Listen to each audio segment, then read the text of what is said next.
Bueno, quiero primero agradecerle a la Sociedad de Radiología por la invitación.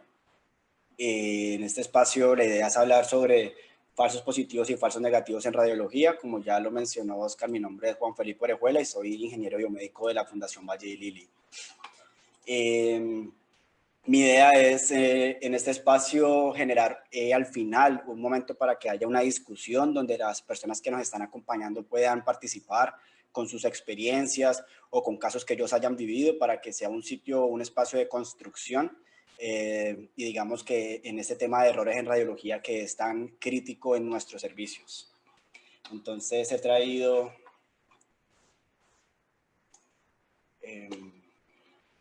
He traído 3 objetivos de aprendizaje para esta noche. El primero es revisar las causas más frecuentes de falsos positivos y falsos negativos en radiología y los posibles desenlaces.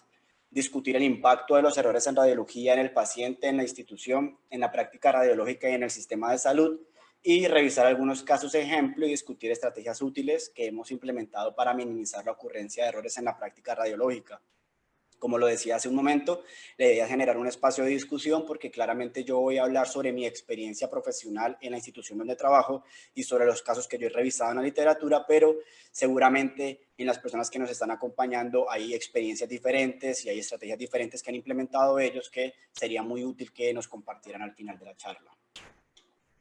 Entonces, empezar por decir que los errores diagnósticos son responsables a casi el 45% de los eventos adversos que se generan en radiología.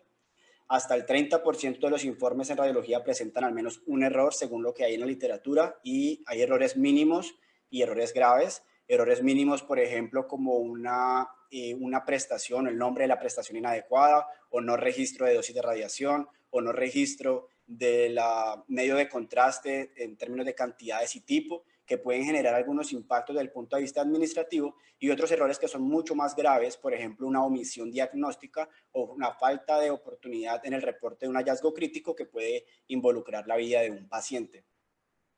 Dentro de la literatura, varios autores coinciden en que la precisión diagnóstica de un radiólogo nunca va a ser mayor que la calidad de las imágenes que le entregan para su interpretación. Y si bien son los tecnólogos quienes físicamente obtienen las imágenes, son los radiólogos los responsables de determinar si la calidad del estudio permite una valoración diagnóstica adecuada. Cuando un radiólogo realiza la lectura de un estudio, de manera implícita está aceptando que ese estudio tiene la calidad suficiente para emitir un diagnóstico basado en ella. Es un compromiso del radiólogo con el paciente de que las imágenes que está interpretando son adecuadas para lo mismo. Y en caso de que no sea así, se debe reportar o generar un incidente o un reporte para que este tipo de casos se evalúen y se tome la conducta a seguir. Si el estudio es necesario repetirlo o si se cita al paciente para hacer un estudio complementario o alguna situación puntual en cada una de las instituciones.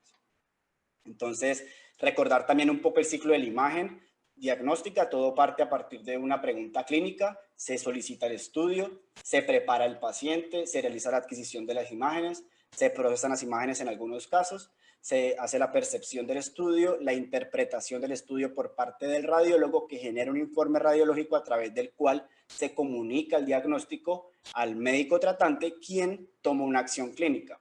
Muchas veces esta acción clínica incluso es una nueva imagen complementaria o de otra modalidad que genera una nueva pregunta y el paciente vuelve a entrar en este ciclo. Dentro de este ciclo identificamos 3 fases importantes en las cuales el tecnólogo tiene un rol muy activo: en la preparación del paciente, en la adquisición y el procesamiento. Esto representa aproximadamente el 20 o 25% de todo el ciclo. Sin embargo, desde mi opinión personal y lo que yo he percibido en nuestra institución, el tecnólogo cada vez tiene un rol más amplio en ambas direcciones. Por un lado, en la solicitud del estudio, el tecnólogo cada vez es más activo en su rol, ya que cuando un paciente viene a hacer una solicitud de una cita de manera presencial, muchas veces las personas de citas acuden a los tecnólogos para resolver algunas dudas. Y en este contexto, el tecnólogo entonces puede ayudarles a las personas de citas con cosas como si la indicación clínica del paciente, el tipo de prestación, el horario para programarlo, si es con anestesia, si es con medio de contraste y otras dudas como esas. Seguramente hay otras dudas que se deben resolver directamente con los radiólogos, pero los tecnólogos también hacen parte de este grupo de apoyo para ellos. Y por la otra dirección tenemos la percepción del estudio. Y en la percepción del estudio tenemos que recordar que el tecnólogo es la primera persona que visualiza las imágenes una vez adquiridas. Esto tiene dos responsabilidades. Por un lado, el tecnólogo es la persona que debe garantizar que las imágenes tienen una calidad, unos criterios de calidad para poder hacer el proceso diagnóstico. Y la segunda responsabilidad que tiene el tecnólogo al revisar las imágenes es evaluar si hay algún hallazgo que deba reportarse de manera oportuna al radiólogo. Un hallazgo crítico como una ACV, como una desviación de la línea media, una hemorragia, una apendicitis. Si el tecnólogo sospecha o ve que hay un hallazgo asociado a estas patologías críticas, debe reportarlo al radiólogo para que se tome una conducta sobre ese paciente, si se remite a urgencias o a cita prioritaria o cualquier conducta que haya sido estipulada dentro de la institución. Entonces, como vemos, el tecnólogo cada vez tiene un papel más amplio y más activo en todo el ciclo de la imagen diagnóstica, prácticamente que de manera parcial alcanza a participar en el 40% del ciclo de la imagen. ¿Y qué pasa? Que como tiene un rol más activo, cada vez la responsabilidad va a ser más grande y cada vez van a haber más estudios, entonces todas estas variables hacen que haya más probabilidades de generar un error. ¿Por qué hay más estudios? Porque la población crece constantemente, cada año el crecimiento poblacional es significativo, cada año hay mayor participación de la población urbana, cada año hay más equipos de rayos X, hay más equipos de resonancia magnética, de tomografía computarizada y cada año se solicitan más estudios de imágenes diagnósticas. La literatura reporta un crecimiento significativo año tras año, no solamente por estas variables, sino por otras que no podemos controlar nosotros y que son ajenas a este espacio o a esta charla, pero tenemos que conocer que se siguen sucediendo. Entonces, otro concepto que tenemos que aclarar para entrar en materia es qué es un falso positivo y qué es un falso negativo. Para poner un ejemplo, un falso positivo, supongamos una persona que viene sana, se le toma una imagen por tamizaje o por seguimiento anual y en el reporte se describe que hay una lesión maligna, el paciente se somete a un procedimiento que puede ser quirúrgico, puede ser terapéutico, puede ser estudios complementarios y al final nos damos cuenta de que no había una patología, que el resultado es negativo y cuando se revisa de manera retrospectiva, pues este era un caso de un falso positivo y el paciente realmente no tenía ningún compromiso patológico. El otro caso es el falso negativo, una paciente o un paciente que sí está enfermo, se le hace su estudio de imagen y se reporta que no hay ninguna lesión, al paciente se le remite para control a un año o para hacer control a un año que puede ser clínico por imagen y finalmente lo que estamos generando en este tipo de pacientes es una falta de oportunidad en el inicio de tratamiento terapéutico. El paciente regresa al año y seguramente el paciente va a tener una extensión de su lesión o va a tener un compromiso significativo. Continuando, estas dos situaciones tienen un impacto significativo, someter al paciente a procedimientos y estudios innecesarios, un estrés que se genera tanto en el paciente como en los familiares, una falta de oportunidad en la atención terapéutica cuando estamos hablando del falso negativo porque estamos dejando de atender al paciente de manera oportuna y una falta de oportunidad en atención a otros pacientes cuando hablamos en caso de falso positivo. Cuando tenemos las agendas ocupadas, este constituye una de las principales barreras de acceso al Sistema Nacional de Salud. Entonces, si tengo agendas ocupadas con pacientes que no necesitan estudio, aquellos pacientes que sí los necesitan, pues vamos a tener una falta de oportunidad en la atención a esos pacientes. Es claramente deleterio para el paciente y para la familia, puede tener un peor pronóstico incluso en los pacientes de los falsos positivos porque estamos sometiendo a un paciente innecesariamente a riesgos asociados a los tratamientos y finalmente todo se traduce en costos al Sistema Nacional de Salud. No quiero decir que lo más importante es lo económico, pero quiero demostrar que hay un impacto significativo desde la perspectiva clínica, desde la perspectiva social y desde la perspectiva económica, incluso administrativa. Este es un cuadro que he traído de un artículo en la literatura donde describen los errores de radiología. El 69% de los errores en radiología corresponden de tipo percepción, de tipo de percepción y el 9% de los errores en radiología están asociados a protocolos que no se han seguido o a protocolos nuevos. Entonces sucede que cuando tenemos una actualización de un equipo o cuando tenemos un equipo nuevo, o un protocolo que ha cambiado, es importante el acompañamiento continuo con los tecnólogos, con los radiólogos y con todo el personal que está involucrado en el proceso mientras se coge la curva de aprendizaje y se garantiza que hay una estandarización y una homogeneidad en los conocimientos para evitar que esto suceda. Dentro de los falsos negativos, el 30% de los errores de percepción están asociados a una baja calidad diagnóstica o a que la anormalidad está fuera de la imagen. Y más adelante vamos a hablar de esto. Y El 6% de los falsos negativos corresponde a un abordaje diagnóstico inadecuado que puede ser resuelto o puede ser mitigado de alguna manera desde la adquisición, y más adelante lo vamos a discutir. Entonces, una de las clasificaciones en errores de radiología dicen que hay 5 tipos de errores. Pueden haber otras clasificaciones, pero digamos que esta es la que nosotros hemos utilizado: errores de percepción, errores de razonamiento, errores aliterativos, errores por falta de conocimiento y errores en adquisición. Dentro de este tipo de clasificación, el tecnólogo juega un importante rol de manera directa en los errores que se producen desde la adquisición de los estudios. Sin embargo, y aunque es de manera indirecta, el tecnólogo también juega un rol muy importante en la prevención de errores de percepción. Los errores de percepción son los más frecuentes y representan más del 80% de los errores en radiología, siendo la primera causa de demanda en radiología en Estados Unidos. Se caracterizan por ser desencadenados por otros factores, como por ejemplo una baja calidad de imagen, que es responsabilidad del tecnólogo, una información clínica incorrecta o ausente, que es responsabilidad del tecnólogo, y de otras causas que son responsabilidades de quien interpreta, que puede ser el residente o el radiólogo, como una fatiga visual, falta de revisión de estudios anteriores, interrupciones o distracciones, y otras causas asociadas al proceso de interpretación que pues son ajenas a nosotros. Entonces, centrándonos un poco en los errores en adquisición, tenemos que, pues claramente una de las causas es una exposición o centrado incorrecto, que su nombre es claro y no necesitamos ahondar en ello. Una ausencia de información clínica, y esta es una causa donde me quiero detener porque muchas veces es un proceso que se subestima. Nosotros hicimos un estudio de investigación en nuestra institución y logramos demostrar que utilizando imágenes convencionales teníamos una precisión diagnóstica de aproximadamente el 85%, utilizando imágenes convencionales más imágenes avanzadas en una patología específica teníamos una precisión diagnóstica casi del 91%, y utilizando las imágenes convencionales, las imágenes avanzadas junto a la historia clínica del paciente o la información clínica, teníamos casi un 96 y 97% de precisión diagnóstica. La información clínica es muy importante reportarla porque contextualiza al médico radiólogo o al residente en el abordaje diagnóstico de las imágenes que se tienen. Muchas veces el paciente viene con la orden clínica, la podemos escanear, muchas veces la orden clínica está en el sistema, entonces lo podemos escribir, o si no tenemos esta información, podemos hacerle ciertas preguntas a los pacientes, como si tienen fiebre, si tiene antecedente quirúrgico, o si tiene, o por ejemplo, cuál es la solicitud del médico tratante, que le están evaluando. Hay algunos artículos que sugieren ciertas preguntas clave que le van a permitir al radiólogo contextualizar y ponerse, digamos, para mejorar, digamos, el abordaje diagnóstico. La normalidad fuera de la imagen es otra de las causas principales en errores en la adquisición.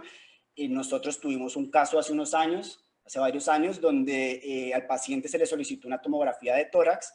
La cobertura del estudio era perfecta para la tomografía de tórax. Sin embargo, cuando se estaba haciendo la lectura, el radiólogo llegó hasta los últimos cortes y se veía que en el hígado se veía como una lesión hepática que no se alcanzaba obviamente a describir muy bien porque era un estudio de tórax. Entonces, cuando hicimos la evaluación del caso, pues el tecnólogo no se dio cuenta en ese momento y hubiera sido importante 2 cosas. Una, revisar las imágenes y seguramente se hubiera dado cuenta del hallazgo que era algo anormal. Y segundo, en ese mismo momento, cuando el paciente sigue ahí acostado, hubiese sido bueno haber consultado al radiólogo para ver si se hacía o una ampliación en la cobertura del estudio o si se remitía al paciente para hacerle con el médico tratante para solicitarle un nuevo estudio, y no dejar que el paciente se fuera sin, digamos, una conducta ya definida. Nosotros, por ejemplo, en estudios de resonancia que tenemos un protocolo para masas intraxiales, cuando el paciente tiene un medio de contraste, tiene una masa intraxial, si está bien canalizado y si las condiciones lo permiten, normalmente el tecnólogo busca al radiólogo para ver si podemos hacer perfusión espectroscopía. Estas 2 secuencias son muy importantes en el abordaje diagnóstico de una masa intraxial, puede cambiar significativamente la conducta y seguramente va a mejorar la precisión diagnóstica del radiólogo. Incluso nosotros tenemos siempre en cerebro el T1 y el FLAIR, y en casos donde hay una masa intraxial, el T1 y el FLAIR se sugieren hacer volumétricos para que el neurocirujano, cuando lo vaya a operar, pueda usar esas imágenes en el sistema de neuronavegación y no toque volver a bajar al paciente a resonancia con todos los riesgos que eso implica. Es un trabajo colaborativo entre tecnólogos y radiólogos, ingenieros, todos somos un equipo, siempre pensando, digamos, en el bienestar y desenlace clínico del paciente. Un estudio incompleto también es causa de errores de adquisición, por ejemplo en resonancia, donde cada secuencia está evaluando un proceso fisiológico diferente y los hallazgos me pueden servir para confirmar o no una patología, es crítico. No es lo mismo, por ejemplo, hacer un protocolo de esclerosis múltiple, un protocolo de ACV o un protocolo de cefalea o un protocolo de sospecha de tumores.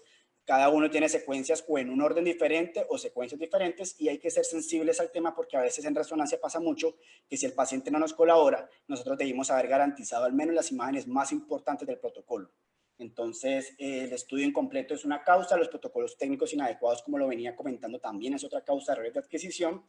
La elección de modalidad incorrecta, aquí digamos es un poco ajeno al tecnólogo, más que todo es con los médicos tratantes, pero lo traigo a colación porque es importante involucrar a los tecnólogos en los procesos de entrenamiento y de capacitación o divulgación de la información, donde se eduque a los clínicos en el tema de la pertinencia clínica de los estudios de radiología.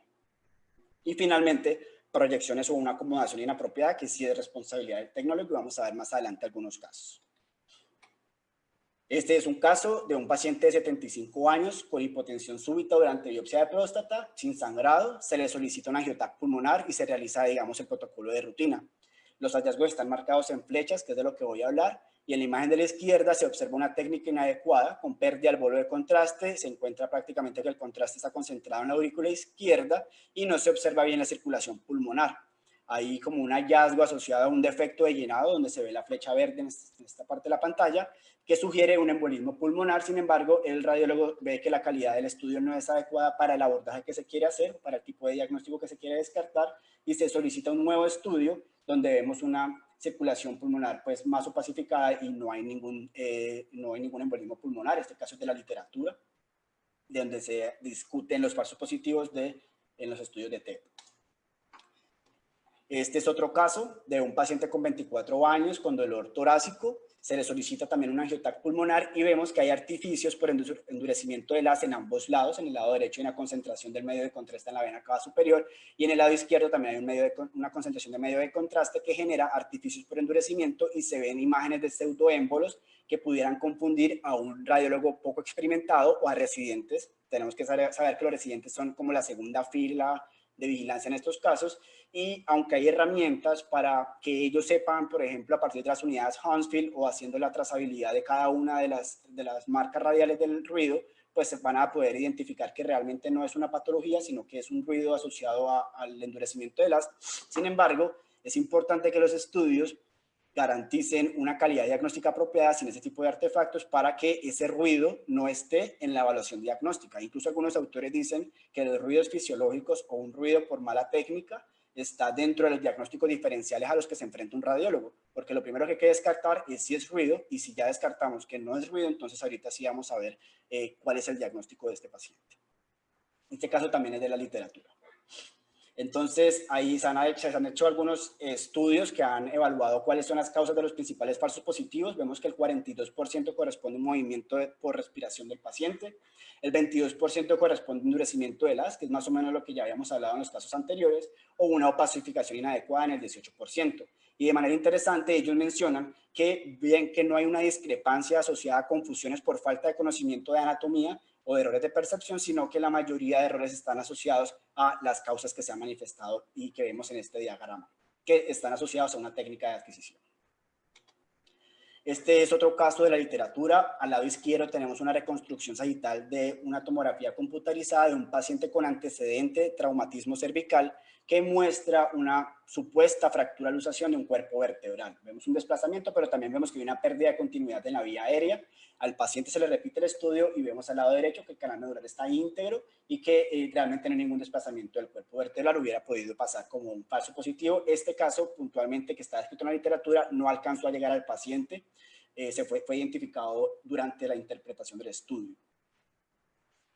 Y tenemos otro caso de la literatura. Este caso reportado en la literatura sí llegó al paciente, sí quedó firmado en el informe radiológico, donde se describió una irregularidad o una fractura en un cuerpo vertebral que está señalado por la flecha, y después, de manera retrospectiva, se dieron cuenta que realmente era un error, que era un artefacto asociado a un movimiento por deglución, que era más fácil de visualizar en los cortes axiales en ventanas de tejidos blandos. Este caso también está reportado en la literatura. Entonces, como les decía, tenemos que saber cuándo el radiólogo debe estar en la capacidad de estar tranquilo de que el estudio que le llega no es por movimiento y que lo que realmente está viendo en la imagen sí es real del paciente, que si es patológico o anormal o si es normal, porque cuando hay movimiento, porque cuando hay una mala técnica o una técnica inadecuada, esa técnica inadecuada genera un ruido o un diagnóstico diferencial, como algunos autores lo han mencionado incluso. Este es otro paciente de 43 años con una infección respiratoria que no mejora con el tratamiento. Se le realiza esta placa y se reporta una masa mediastínica. El caso se comenta y se hace ingreso a la institución de salud y resulta que inician medicación, se realiza un examen clínico y no hay resultados claros, solicitan exámenes de laboratorio, el perfil hematológico, el renal, lipídico, etcétera, y finalmente solicitan un TAC de abdomen, tórax-abdomen, cuyo informe radiológico reporta que el mediastino es de configuración normal. Y esta es la placa de control. Cuando se hace toda la evaluación de manera retrospectiva, al final se concluye que lo que se está observando como esa masa mediastínica es el pelo del paciente. El pelo del paciente era muy largo, esto lo tenía en forma de moño y genera esa imagen que está ahí detrás, que al final el paciente fue dado de alta, pero fue sometido a procedimientos innecesarios. ¿Cuáles pueden ser las causas de este tipo de casos?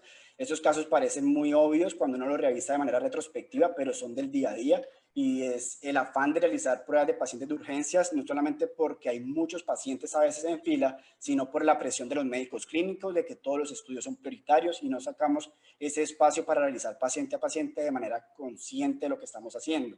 Tener personal externo en salas de radiología es muy común, tener a los médicos clínicos que acompañan al paciente o a los enfermeros o a los auxiliares, a veces llega el patinador a recoger el paciente que ya terminaron o a traer el paciente que sigue y todo esto genera distracciones en las salas de radiología que pueden terminar en un error de estos. Y la acomodación o la preparación inadecuada del paciente, a veces vemos cómo se terceriza este proceso que es súper importante en la adquisición, entonces lo hace el auxiliar, pero realmente quien debe hacer la acomodación del paciente y la preparación es el tecnólogo, quien es el que garantiza que el paciente está bien acomodado y que garantiza la calidad final de la imagen que se va a interpretar. Él es el responsable de estas situaciones. Entonces traigo a colación este esquema de los quesos para decir que estos esquemas funcionan o son como protocolos. Cada protocolo tiene un paso, cada paso tiene un responsable y la idea es que al final que está el paciente en esta parte de acá no le llegue el error, porque o el tecnólogo se dio cuenta, o el residente se dio cuenta, o el ingeniero se dio cuenta, o el radiólogo se dio cuenta, y toda esta serie de procesos o los listas de chequeo que nosotros tenemos durante nuestro proceso de atención clínica impide que el error llegue al paciente. Cuando todos estos fallan, o toda la combinación de todos los procesos fallan, este error puede pasar y puede llegar al paciente y es donde vamos a tener los casos más críticos. Entonces, esos protocolos hay que revisarlos. Más adelante vamos a hacer un ejercicio de este protocolo y cuáles fueron los filtros que se pasaron. Que es en este caso, un caso de un paciente con 37 años, con disminución de fuerza en mi cuerpo derecho, sin otros antecedentes, y solicita una resonancia de cerebro con perfusión. Entonces se realiza la resonancia magnética con medio de contraste y cuando estábamos evaluando las imágenes con el radiólogo, veíamos esta lesión que realza con el medio de contraste y en el volumen de la perfusión no se ve nada. Si ustedes observan, hay una perfusión negativa que podría estar asociada a un glioma de bajo grado, pero nosotros no estábamos muy tranquilos, así que solicitamos las imágenes crudas, volvimos a procesar la perfusión y encontramos que efectivamente había un aumento del volumen como lo hubiéramos esperado nosotros inicialmente. Este paciente fue a cirugía y la confirmación histopatológica nos mostró que era un glioblastoma multiforme, que es el patrón que uno esperaría en un glioblastoma multiforme. Entonces, si nos devolvemos a la imagen de ahora, que tenemos esto, vamos a ver que desde el punto de vista del procesamiento de la imagen, que ya hicimos la adquisición, ahora vamos a procesar la imagen, el primer filtro es el tecnólogo, que es quien hace quien es el que evalúa si el estudio es óptimo para procesar y hace el primer procesamiento. Luego lo revisa el residente, digamos que el estudio pasó por ahí, luego lo revisamos con el radiólogo, ingeniero y radiólogo, y el error no pasó de aquí, porque aquí nos dimos cuenta de que algo pasaba. Volvimos a procesar las imágenes y logramos obtener o resolver la situación. Eso es lo que me refiero con cada una de estas capas, con cada uno de los roles y de los responsables, que lo que hace al final es proteger al paciente que está aquí abajo. ¿Listo? Entonces hay que tener mucho cuidado con este tipo de casos porque la tecnología es muy cambiante, siempre nos están haciendo actualizaciones, siempre hay upgrades, hay equipos nuevos, cada vez hay más variables para manipular en términos de procesamiento, filtros, y a veces podemos incurrir en la omisión de un hallazgo por las variables o en generar artificios que se pueden confundir con hallazgos patológicos. Seguir siempre los protocolos, como ya lo hemos recomendado, para eso están estandarizados en las instituciones de salud, hacer un entrenamiento y una actualización continua, sobre todo con la tecnología nueva y con estudios que no son tan frecuentes. Nosotros en nuestra institución teníamos problemas con los estudios de perfusión de cerebro por TAC, porque no se hacían tan frecuentes hace unos años, hoy se hace muy frecuente, pero hace unos años no se hacía tan frecuente, y cada vez que llegaba una perfusión por tomografía para cerebro, parecía que era la primera que hacíamos, entonces teníamos que estar todos. Un entrenamiento continuo, constante, nos permite evitar ese tipo de situaciones. Siempre darse el beneficio de la duda. Si yo estoy evaluando al paciente, conozco la indicación clínica del paciente y obtengo una imagen como la que teníamos en el caso, pues a mí no me puede cuadrar, no me cuadra, entonces yo repito el proceso para confirmar que los resultados son. Puede que sí sean, pero ya confirmé el proceso y ya puedo estar más tranquilo. Y en caso de tener dudas, tener en cuenta que el radiólogo, el tecnólogo, el ingeniero, todos estamos trabajando siempre en pro del paciente. Nadie trabaja para el otro, todos trabajamos es para el paciente. Entonces, contar con los radiólogos, contar con los residentes, contar con los ingenieros, que todos hacemos parte del mismo equipo. Y evitar interrupciones y distracciones cuando estamos haciendo un estudio de estos o cualquier estudio. Realmente debemos estar muy concentrados en el trabajo. Yo no puedo pretender que vamos a evitar el uso de celulares o evitar el uso de espacios para conversar y eso, pero sí, lo primero es garantizar la integridad de los estudios que están asociados a la seguridad del paciente. Este es otro caso, este es un paciente de 53 años con un síndrome convulsivo, le piden una espectroscopía. En esta espectroscopía que se hizo de single voxel, vemos que hay una relación conservada de la colina en acetil. Uno podría, pues, por ahí tomar una vía diagnóstica diferente a la real. Si observan bien, el voxel está mal posicionado. Recitamos al paciente, ahí ya estamos hablando de los impactos que generan este tipo de situaciones, porque tiene que volver el paciente a la sala de resonancia, el costo asociado a la repetición del estudio, etcétera. Ubicamos bien el voxel y obtenemos que hay una inversión de la curva. Este escenario es muy diferente al escenario que tenemos acá arriba y digamos que había información errónea por una técnica inadecuada en espectroscopía. Entonces, ¿cómo mitigar los errores? Es muy difícil eliminarlos por completo. Somos seres humanos. Cuando hay seres humanos, incluso máquinas, en un proceso siempre vamos a ser susceptibles de cometer errores. La idea es estandarizar los protocolos, que queden bien divulgados, que las personas lo conozcan, hacer reinducciones y no subestimar el protocolo o creer que ya no las sabemos todas. A veces somos muy confiados y no está mal tenerse confianza, pero hay que también ser humilde con el conocimiento y aceptar que nos podemos equivocar, y la mejor manera para evitar que nos vamos a equivocar es reentrenarnos constantemente. Es importante, en caso de imágenes subóptimas desde el punto de vista del tecnólogo, el radiólogo debe utilizar el mejor juicio para determinar si el estudio puede ser adecuadamente interpretado. Hay estudios que, a pesar de que tienen una baja calidad diagnóstica, dada la condición clínica del paciente, pues es mejor no someterlo otra vez a ese estudio, sino que el radiólogo puede realizar la lectura sobre ese, pero a su vez es importante evaluar la situación completa para tratar de buscar estrategias que nos permitan mitigar o minimizar la ocurrencia de ese tipo de casos.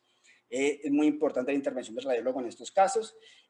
Conocer los errores, y nosotros hemos tratado de garantizar un entorno no punitivo, sino de construcción sobre la construcción de las personas basado en los hechos. Es decir, identificar los errores, tener una tranquilidad de decir yo cometí el error, de poder aceptar el error, de evaluar las causas, las consecuencias con una oportuna retroalimentación y poder evitar que el resto de mis compañeros cometan un error. Esto es completamente cultural. La persona, errar es de humanos, ocultar el error está muy mal, pero si hay un sistema punitivo, aunque no lo estoy justificando, si hay un sistema punitivo, es muy difícil que una persona levante la mano y acepte que ha cometido un error. Cuando hay una cultura no punitiva, sino de construcción y educación, seguramente las personas se van a acercar en los espacios adecuados para confesar o para manifestar su preocupación con una situación puntual, y vamos a poder construir sobre eso. Y nosotros hacemos un seguimiento importante cuando los radiólogos tienen alguna sugerencia sobre una oportunidad de mejora en la toma de algún estudio. Se hace a través del sistema RIS una identificación del estudio, nosotros le hacemos un seguimiento a esos estudios, teniendo en cuenta, por ejemplo, la hora en la que fue tomada, el tipo de prestación, la modalidad, quién lo tomó, y hacemos intervenciones oportunas individuales a esas personas, pero también identificamos cuáles son los horarios más susceptibles de errores o cuáles son las prestaciones más susceptibles de errores o las modalidades más susceptibles de errores. Así podemos plantear estrategias macro que nos permitan mitigar la ocurrencia de ese error. Si yo sé que los errores son principalmente en estudios de angiografía por tomografía computarizada de abdomen, pues yo me voy a enfocar en ese estudio particular y voy a lograr tener un impacto significativo en la reducción de errores en radiología asociadas a adquisición. No subestimar ninguna parte del proceso, a pesar de que algunos errores generan un impacto menor o tienen menos probabilidad de generar un impacto en el paciente, todo el proceso de la adquisición hasta la interpretación y entrega final del estudio es muy importante. De nada sirve que se haya hecho bien la adquisición, bien el procesamiento, bien la interpretación, si le entregué el estudio al paciente que no era. O si le entregué el estudio que no era al paciente, le entregué el estudio de hace 2 años en lugar de entregar el estudio de ayer. Entonces, todos los procesos son importantes y no se debería subestimar. Hay que hacer un seguimiento estricto a cada uno de los roles, cada uno de los responsables. Y la información clínica es muy importante, como ya lo había dicho anteriormente, para garantizar o para ayudarle al radiólogo a contextualizarse durante su abordaje diagnóstico.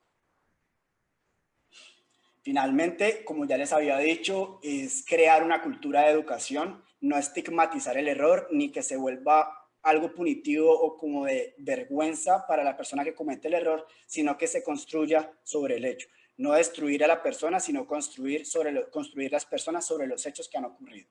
Entonces, ese es un abordaje más actual e integrador y eso permite focalizar el error individualmente, hacer la retroalimentación de manera individual, pero socializar los resultados para que no vuelva a ocurrir. Así podemos tener un grupo más homogéneo en términos de protocolos y de conocimientos. Ese es el tema que tenía para compartirles hoy. Entonces, quisiera darle las gracias y saber si alguien tiene algún comentario o alguna pregunta. Bienvenido.